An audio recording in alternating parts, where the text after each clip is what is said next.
इस संदेश का एकमात्र मकसद आपको परमेश्वर के करीब जाने में मदद करना है। यहाँ बांटे हुए अनुभव और राय मेरी हैं। वे किसी भी तरह से किसी की निंदा करने या उन्हें चोट पहुंचाने के लिए नहीं हैं। आशा है कि आप परमेश्वर के वचन में और बढ़ें और यीशु के साथ अपने जीवन की एक अच्छी नींव रखें। परमेश्वर आपको आशीष दें। A warm welcome to Why Prayers Matter. प्रार्थना से क्या फर्क पड़ता है? आपका स्वागत है। We have been exploring the Bible to understand what prayer is. हम लगातार बाइबल में देख रहे हैं, समझ रहे हैं कि प्रार्थना क्या है, और हमें मेजरली ये समझ में आ रहा है कि प्रार्थना परमेश्वर और मनुष्य के बीच में आदान और प्रदान, I mean it's a communication two ways. So we are exploring that God speaks. परमेश्वर भी बात करते हैं, अपने लोगों से बात करते हैं, कैसे बात करते हैं, और हमें कैसे प्रेयर करनी चाहिए ताकि वो हमें रिस्पॉन्ड करे, हमसे बात करे, हमारा मार्गदर्शन करे, हमें गाइड करें, राइट? सो आइए आज हम लोग एक्सोडस चैप्टर 20 पे जब हम पहुंचे हैं तो वहां से देखते हैं. So let's continue to explore. We look at Exodus chapter 20 and let's see what how God speaks and how God communicates. Are you ready? प्रार्थना से क्या फर्क पड़ता है, इसकी हम शुरुआत प्रार्थना से करते हैं. Let's begin this programme with the word of prayer. Father God, in Jesus name we look to your heart to learn how to pray. परमेश्वर, हम आपके दिल को देखते हैं कि हम प्रार्थना कैसे करें. Lord, we want to do effective prayers so that our prayers would be heard. हम अच्छी प्रार्थना करना चाहते ताकि हमारी प्रार्थनाओं का उत्तर मिले. And Lord, we want to know you more, और हम आपको और भी जानना चाहते हैं. हेल्प अस गॉड, हमारी मदद कीजिए परमेश्वर, यीशु मसीह के नाम से, आमीन. Okay, let's look at Exodus chapter 20, and we are looking at verse 1. And God spoke all these words, saying, हम निर्गमन की पुस्तक में है, उसके 20वें अध्याय में है, और उसकी पहली वर्स में है. वहां लिखा है, तब परमेश्वर ने ये सब वचन कहे. सो आज का संदेश इसी बात पे है कि परमेश्वर ने ये सब वचन कहे. वाओ! यहां पर हम देखते हैं कि परमेश्वर ने ये सब वचन कहे. परमेश्वर अपने लोगों से बात करना चाहते हैं. परमेश्वर ने ये संदेश जो अभी हम 20वें अध्याय में सीखने जा रहे हैं, और इसके अभी 2 पार्ट्स होंगे इस प्रोग्राम के. परमेश्वर ने अपने सिंपल लोगों को कहे, इजराइलियों को कहे, उनके लोग, उनके चुने हुए लोग जिन्होंने उनको दास थे, वो उनको बचाया था. God spoke these words to Israel, his people whom he released from captivity of the Egyptians. और परमेश्वर ने जब उनको आजाद करा, वो 3 महीने अपनी यात्रा पे थे, और परमेश्वर ने उस यात्रा में उनको काम डाउन करा, उनके ट्रॉमा को हटाया, उनकी जरूरतों को पूरा करा. और अब वो तैयार हो रहे हैं परमेश्वर से बातचीत करने के लिए, उनके मन की बात जानने के लिए कि परमेश्वर उनसे क्या चाहते हैं या उनको कैसे लीड करना चाहते हैं. अभी तक गॉड ने उनको कुछ ज्यादा नहीं बताया. सो गॉड ने बातचीत करी. यह जो संदेश है, ये कोई बहुत ही हाई फाई लोगों के लिए या द एलीट या बहुत ज्यादा हाईली एजुकेटेड लोगों के लिए नहीं था. ये सिंपल लोगों के लिए था. और ये जो आगे मैसेज होगा जो गॉड कह रहे हैं, ये बहुत आसान सरल शब्दों में और स्ट्रेट भाषा में है. सो कई दफा खुदा के लोगों, पता क्या है, हम लोग जब, मैंने मतलब ये मेरा एक्सपीरियंस है, जब मैं लोगों को हिंट दे रही हूँ तो आपको ना ये चेंज करना है, अगर आप ऐसे करेंगे ना तो ऐसे हो जाएगा. And I have tried so many years, it doesn't work.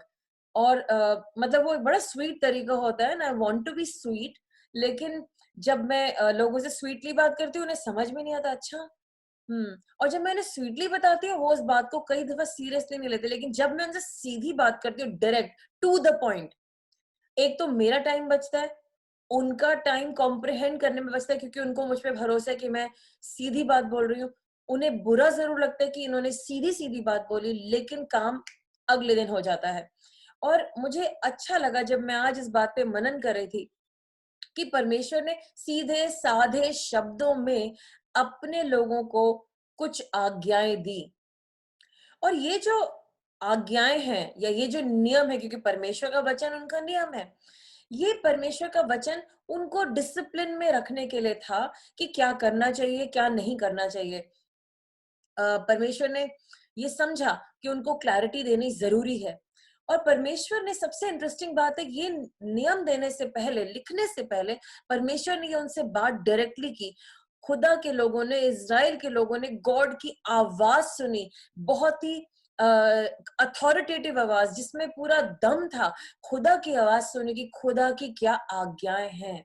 परमेश्वर ने ये नियम लोगों को माउंट साइनाई पे दिया, सियान पर्वत पे दिया, और आप देखेंगे कि ये एक्चुअली नियम ऐसा नहीं है कि उन्हें पहले पता ना हो, एक्चुअली ये दिल में लिखा था। जब परमेश्वर ने आदम और हव्वा को बनाया था, ये सारी बातें उनके अंदर भी लिखी थी, क्योंकि परमेश्वर का वचन एक्चुअली हर इंसान के हृदय में लिखा है। जो लोग खुदा को नहीं भी जानते, वो भी अनकॉन्शियसली खुदा का लॉ फॉलो करते हैं। और जैसे कि कॉमन बातें हैं, चोरी मत करो, गलत मत करो। कई दफा माँ बाप बच्चों को स्पेसिफिकली नहीं समझाते कि सुनो, तुम चोरी मत करना या मर्डर मत करना या कुछ गलत काम, लेकिन बच्चों को भी अंदर से पता होता है क्या गलत है क्या सही है। और जानवरों को मैंने देखा है, उनको भी पता होता है क्या सही है क्या गलत, दे ऑल्सो नो दैट। एक सेंटेंस में पढ़ना चाहूंगी और मैं उसका अनुवाद करूंगी। ये एक खुदा के दास मेयर ने लिखा है। उन्होंने कहा, they were forbidden by the 10 commandments because they were previously forbidden by the conscience, and they are forbidden by conscience because they are forbidden by the nature of things, and the nature of things is God। मतलब कहने का मतलब ये है कि ये 10 हुक्म दिए जाएंगे जिसके बारे में हम आगे पढ़ेंगे, ये सब लोगों के कॉन्शियस में कि ये नहीं करना है। और कॉन्शियस में क्यों? क्योंकि नेचर में भी चीजें ऐसी होती है, और नेचर ऑफ थिंग्स कहाँ से आता है? गॉड से आता है। ये बातें इंसान के अंदर लिखी हुई हैं, और परमेश्वर का नेचर भी तो झलकता है। जो आपको कमांड्स दे रहे हैं, उनका नेचर भी तो उससे पता चलेगा ना। हम जब अलग अलग बॉसेस के साथ काम करते हैं, या हम अपने पेरेंट्स के साथ काम करते हैं, हम अपने उनके साथ रहते हैं, हम देखते हैं मम्मी ये वाली बातें मना करेंगे और पापा ये वाली, तो हम उनके नेचर को पता लगा पाते हैं। उनकी हिदायतों से ये करो और ये नहीं करो कि उनके लिए क्या इंपॉर्टेंट है हमारे लिए, तो हम उनके बारे में भी समझते हैं, उनका रिलेशनशिप भी अपने बारे में समझते हैं। तो यहाँ पर इन नियमों से हम परमेश्वर का मन समझते हैं, उनका आइडिया समझते हैं, और उनका प्यार इन लोगों के लिए समझते हैं।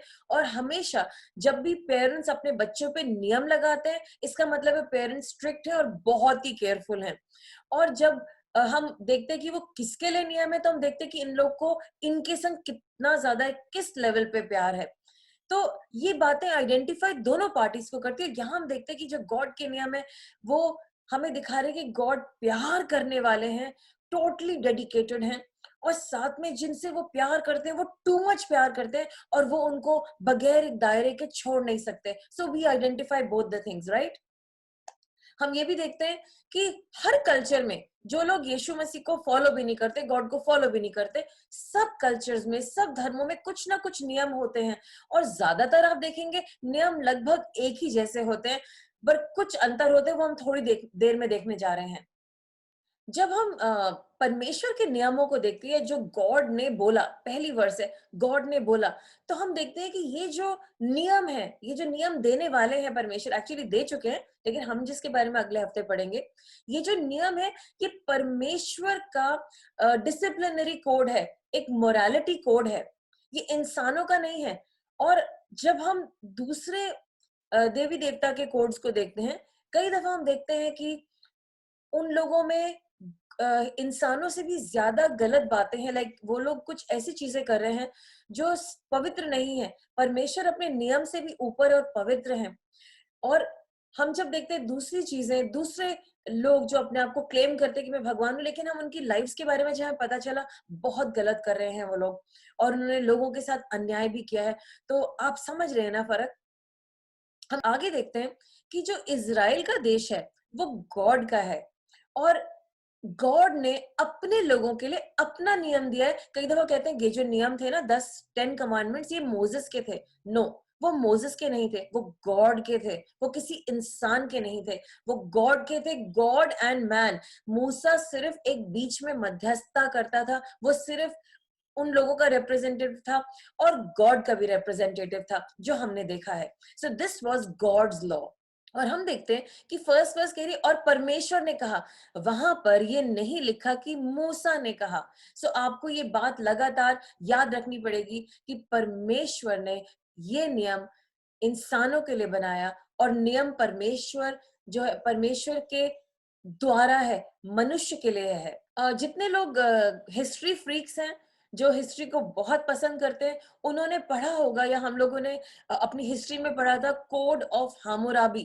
कोड ऑफ हामुराबी भी लगभग गॉड की 10 कमांडमेंट्स की तरह लगता है और बड़ा अच्छा दिखता है सुनने में, बड़ा अच्छा लगता है कि बड़ा अच्छा, लेकिन बहुत सारे पेजेस अपॉन पेजेस जब आप पढ़ेंगे, उसमें हम्मुराबी सिर्फ अपनी तारीफ कर रहा है और अपने आप को किंग और गॉड की जगह पे रख रहा है, लेकिन वो तो एक इंसान था। पर मूसा ने अपने आप को गॉड के लॉ के ऊपर नहीं रखा। उसने यही कहा कि ये परमेश्वर ने बोला है, ये परमेश्वर का नियम है और तुम्हें परमेश्वर के अनुसार इसको फॉलो करना है। सो हम ये देखते हैं कि कोई भी इंसान परमेश्वर के नियमों के ऊपर नहीं है। परमेश्वर नियमों के ऊपर है, ना मूसा ना हम्मुराबी, राइट? और फिर से हम देखते हैं कि परमेश्वर ने वचनों को बोला, हम ये चाहते हैं कि हमारी गाइडेंस कोई और ना करे पर परमेश्वर करे। हम में से कितने लोग ऑफिस में काम करते हैं? A lot of us work in the office and there also there is a rule and there are multiple rules. हर बात के लिए एक रूल होता है।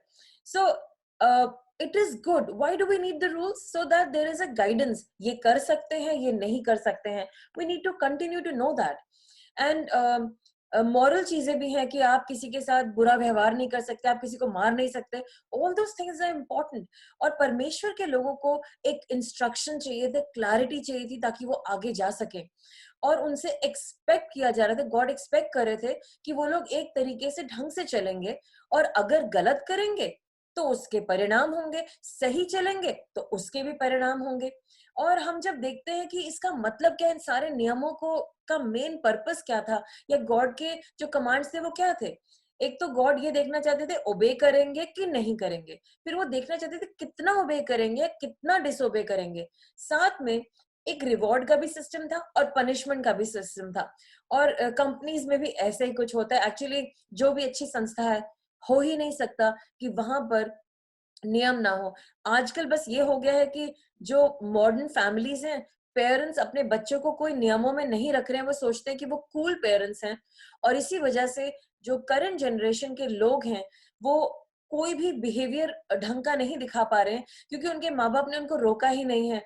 और लोग कहते हैं कितने बदतमीज बच्चे हैं, कितने, और माँ बाप कहते हैं नहीं नहीं ऐसे ही हो जाएगा। लेकिन ये एक नॉर्मल बात है कि एक गाइडेंस और एक दायरा होना चाहिए और आज के पेरेंट्स उस दायरे को नहीं दे रहे हैं। तो देखिए, गॉड भी देते हैं, कंपनीज भी देती हैं, हर अच्छी संस्था देती है। आपको भी ये सोचना है, परमेश्वर की तरह सोचना है।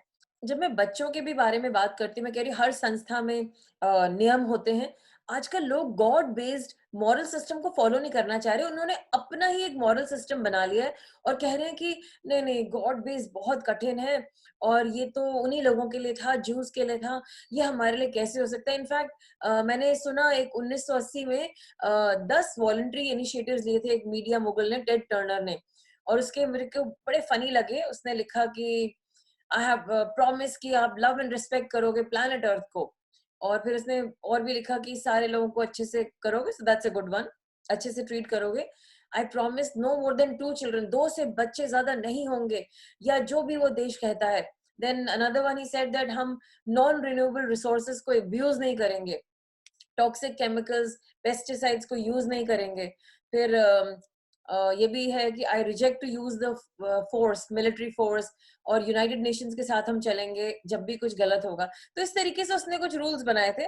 तो बार बार लोग आजकल अपने अपने मॉरल कोड्स बना रहे हैं, but then they are failing, क्योंकि गॉड के बनाए हुए इंसान तो गॉड के नियम के साथ ही बेस्ट चलेंगे ना। उसके लिए अगर आप कुछ और नियम रख देंगे तो वो कैसे फलेगा? आर यू गेटिंग मी?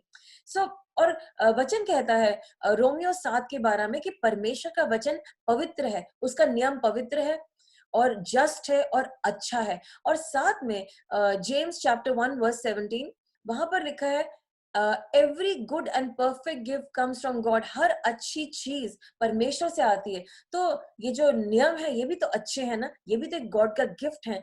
तो दे आर गुड, और हमें इस बात को समझना है कि वो अच्छे हैं। मैं आपको तैयार कर रही हूँ अगले हफ्ते के लिए अभी से, दैट हम सम ऑफ यू विल सी कौन से 10 नियम है, मुझे भी बताओ। और कुछ को पता है बट हम उस पे जाकर के मनन करेंगे नेक्स्ट वीक। तो अगर हम देखते हैं कमांडमेंट्स अच्छे क्यों हैं? सबसे पहले वो हमें दिखाते हैं परमेश्वर का विज़डम, कि वो अपने कैसे हमें आगे लेके चलेंगे और उनकी गवर्नमेंट कैसी है। फिर हम देखते हैं कि वो हमारी ज़रूरतों का जो उत्तर देते हैं, कि कैसे हर चीज़ का जवाब दिया जाएगा। वो हमें एक रास्ता सिखा रहे हैं कि हम दूसरों को ये सब चीज़ें कैसे सिखाएँ। जब हमें समझ में आएगा कि ये 10 हुक्म हैं, परमेश्वर ने ये बातें कही, तो इसका मतलब है ये भी सही नहीं, ये भी सही नहीं, तुम ऐसे करो, और हम दूसरों को भी सिखाएंगे और उसमें से और भी हमारे हुक्म निकल के आएंगे, और ये मेन है, 10 मेन है। और अगर सब लोग मानने लगेंगे तो सारी दुनिया ही बहुत अच्छी हो जाएगी। और हम देखते हैं कि ये जो नियम है, अगर सारी दुनिया के लिए अगर सब मानेंगे, तो सारे कल्चर्स में, सारी दुनिया में एक शांति आ जाएगी। और बस अब हमें इन्हें आगे बढ़ाना है, दूसरों को बताना है, ताकि वो भी इन्हें फॉलो कर सकें। आमेन। ये जो परमेश्वर के 10 नियम हैं, कोई अगर ऐसे ही पढ़ेगा और सीखेगा, ये तो मुझे समझ में नहीं आ रहा। Okay, what you need to do is, आपको गॉड के दिल से इसको समझना पड़ेगा, पूरी बाइबल के पर्सपेक्टिव से समझना पड़ेगा। नबियों ने क्या कहा उससे समझना पड़ेगा। यीशु मसीह की जिंदगी आप देखेंगे, आपको उससे भी समझ में आएगा कि परमेश्वर क्या कहना चाह रहे हैं। और अभी तो आप आगे भी पढ़ेंगे निर्गमन की पुस्तक में, वहां से भी समझ में आएगा कि परमेश्वर के ये नियम क्या है। आप उन्हें स्टैंड अलोन लेकर के नहीं समझ सकते। और हम थोड़ा सा उसमें चर्चा करेंगे अगले हफ्ते, देखेंगे कि परमेश्वर के मन में क्या है। और परमेश्वर ने सिर्फ ये नियम ही नहीं दिए थे, उन्होंने इसी निर्गमन की पुस्तक में उन्होंने सैक्रिफाइसेस देना, यानी कि बलिदान देना भी सिखाया था। तो उन्होंने एक वाचा बांधी थी, और उस वाचा के 2 हिस्से हैं। एक तरफ नियम है, और आगे चल के हम सुनेंगे कि बलिदान कैसे प्रस्तुत करने परमेश्वर को, क्योंकि प्रभु को पता था कि ये जो लोग हैं, ये सारे नियम मेरे नहीं रख पाएंगे, फिर उसको कहेंगे पाप, और पाप के लिए बलिदान देना पड़ेगा। तो ऐसा किया गया। लेकिन आपको एक और इंटरेस्टिंग बात पता है कि यीशु मसीह ने कोई पाप नहीं करा था, वो परमेश्वर के पुत्र थे, इसीलिए उन्होंने एक भी बलिदान नहीं चढ़ाया, और उन्होंने खुदा के सारे नियमों का पालन किया। और उन्होंने दिखाया कि जो परमेश्वर का ओरिजिनल प्लान था वो पूरा हो सकता है, उसको जिया जा सकता है बगैर पाप करे। और वो निष्कलंक बेटा आपका और मेरा सब्स्टिट्यूट बना, क्योंकि उन्होंने कोई पाप ही नहीं किया था, ये नियम उन्होंने पूरा किया था। So we have an example. Amen. और हम ये 10 कमांडमेंट्स की समरी, संक्षेप में न्यू टेस्टमेंट में देखते हैं। जब यीशु मसीह से एक आदमी ने पूछा, तो हम पढ़ सकते हैं मत्ती 22 के 35 से 40 तक। एक लॉयर था, उसने पूछा, एक बात बताओ, उसको चेक करा था वो, "अ, दुनिया का सबसे बड़ा कमांडमेंट कौन सा है, या कौन सा कमांडमेंट सबसे बड़ा है?" तो यीशु मसीह ने उससे कहा कि तू अपने परमेश्वर से, अपने पूरे मन से, अपने पूरे प्राण से और अपने पूरे दिमाग से प्रेम करना, and love your neighbour as you love your self. जैसे तू अपने आप से प्यार करता है, वैसे ही तू अपने पड़ोसी से प्यार करना। अब कोई कहेगा, अरे ये तो 10 नियम थे, लेकिन आप जब ध्यान से इन 10 नियमों को देखेंगे, उसमें ये उसकी समरी है, और परमेश्वर ने इसे पूरा किया।